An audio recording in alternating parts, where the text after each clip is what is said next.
एक बात सुन ले, जब क़यामत का दिन होगा ना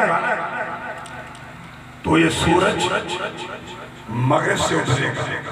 समझ आ रही?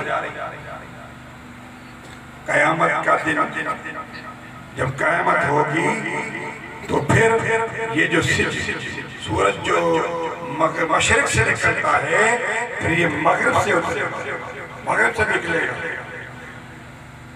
ये अलामत क़यामत है। मगर मुस्तफ़ा की हकीकत को देखें कि जिसको अल्लाह ताला मगरिब से उभार रहा है वो जब आएगा टाइम, मगर अल्लाह नबी अपने कानून को तोड़कर अपने महबूब की बात को मानकर जब ये सूरज गुरूब हो जाता है, अली की नमाज पढ़ा होती है और आप दुआ करते हैं मौला सूरज को वापस लौटा देता है, अली नमाज पढ़ ले।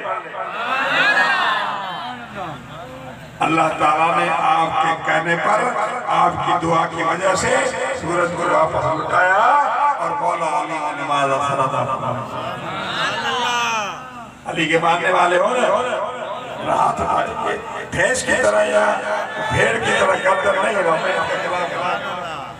अब अली के मानने वाले तो अली की पेपर करो, अली के मानने वाले हो तो अली की ताबेदारी करो ना।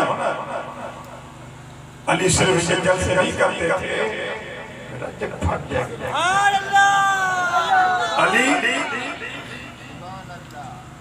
5 टाइम नमाज पढ़ते थे।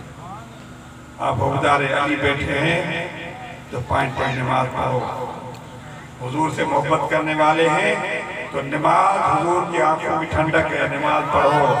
इन महफिलों के करने का मतलब यही होता है कि महफिलें भी सजाओ, अपने मुस्तफा की गुलामी का सबूत भी दो।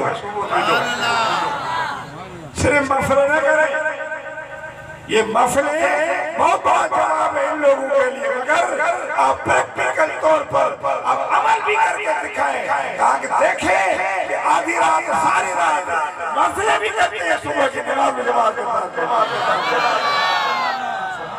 कल वो गुस्ताख ये न कहे कि तुम्हारी महफिलें किस काम की हैं, तुम तो फजर की नमाज में नहीं पढ़ते हो, सारी रात महफिलें पढ़ते रहते हो।